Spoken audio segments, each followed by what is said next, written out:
In today's video, we're going to look at the TagniFi discounted cash flow valuation model.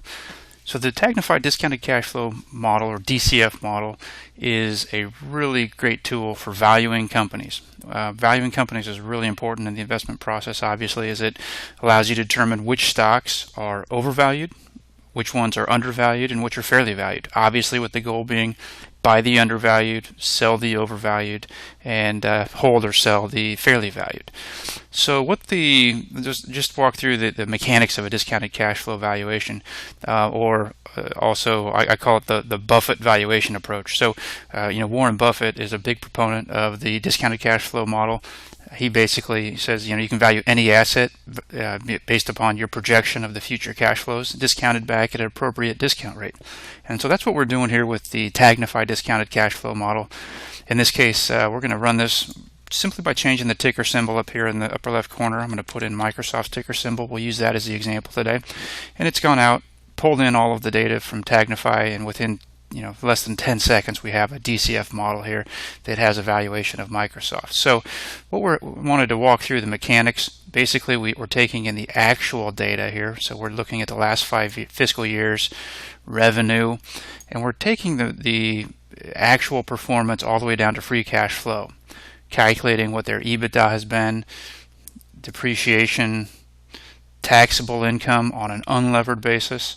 So this also, we're looking at what their actual income taxes were, the unlevered cash flow. This is the cash flow that the business generated as if there was no debt on it, and so we use that approach for valuing the business. The net capital investment. This is essentially the reinvestment of the cash flow. Think of it as capital expenditures, acquisitions. We're picking those line items up here, as well as changes in net working capital, non-cash net working capital, so that you can figure out how much working capital has this business required as it grows or shrinks in some cases. And at the end of the day, we have free cash flow. This is that stream of cash flows that Warren Buffett always talks about that needs to be discounted back. So this is what Microsoft has historically generated in terms of free cash flow on an unlevered basis, meaning no debt. And so we take this historical data, and then over on the right section, we're projecting out now what we think the business will do going forward. And these blue boxes are kind of the key inputs here. So as you can see, what we're calculating here is the business has generated, in this case Microsoft has generated 7.5% annual growth over the last 5 years. Their average EBITDA margin has been almost 40%. This is the depreciation. Let me scroll over here. So the depreciation has been 6.4% of revenue. And then net capital investment, meaning capital expenditures as well as acquisitions, have averaged about 10% of revenue.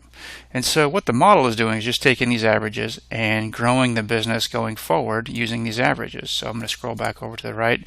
You can see in this case out to 2020, we're looking at this projected free cash flow using these assumptions.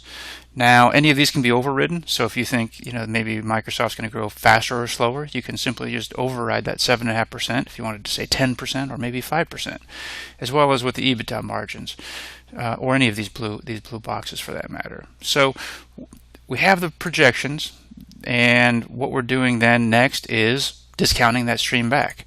And so in this case, we're using a 10% discount rate that's calculated below in the schedule. I'll walk through that here in just a minute. So all of these future cash flows over to the right are being discounted back at 10%, and we have now a value of the business. Enterprise value basically means it's the value of the entire business, both debt and equity, to be almost $400 billion in this case. And then what we're doing to come down with the equity value, we are basically coming up with taking the debt off of the business. So in this case, Microsoft actually has more cash than debt. So we're actually adding that back to say, here's a business. When you add back the cash and subtract out the debt, it's actually, the equity is worth more than just the business because of all the cash that's in there. And so the model is saying, after we take that equity value, divide it by the total shares outstanding, this model is saying that Microsoft is worth $56 per share. Now, the market is valuing the company or the stock here at $43 per share, which translates into an enterprise value up above of $282 billion. So what we're calculating is 30% upside at this valuation using these assumptions.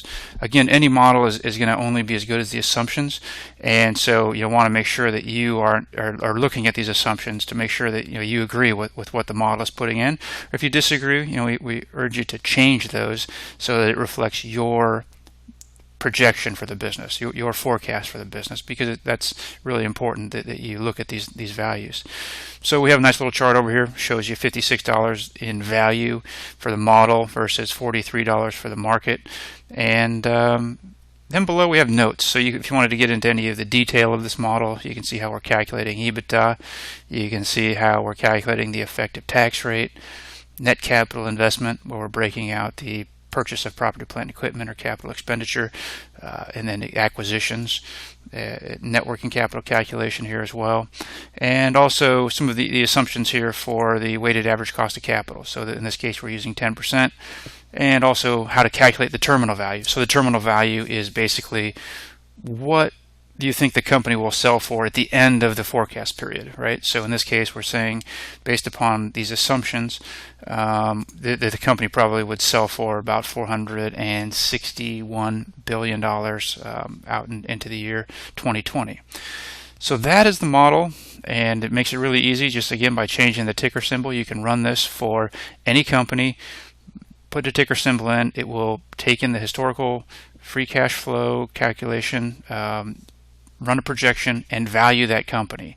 So the next tab is what we have in the model is basically a low growth version again. So it's basically saying, okay, instead of in this case growing it, we had 7%, around 7.5% in the base case DCF. This is a low growth DCF, saying, well, what if Microsoft doesn't grow like they have in the past? And in this case, it pulls the value down to about $50 per share. And then the last tab is the portfolio tracker. So this is a great way of tracking different companies that you run the model for. And so we've built in a margin of safety of 15%. So what that means is anything that is more than 15% undervalued is going to show up as green. Anything that's more than 15% overvalued is going to show up as red. So here you can see Apple in this version of the tracker we have it as $125 price target. Current market price is $114. As a result, it's yellow because there's not a lot of upside or downside. You can see the stocks with the most upside here are in green. You can see the stocks with what the model is calculating as the most downside are in red. So it's again a great way to essentially check on the target price, compare the current market price. So if you were to go up here and hit refresh, it's going to go out and get all new data, so you can run this on a daily basis with current market prices from the previous day's close, and it will calculate current upside, current downside based upon your target price. So thank you for taking the time to walk through the model, and hope you enjoy it.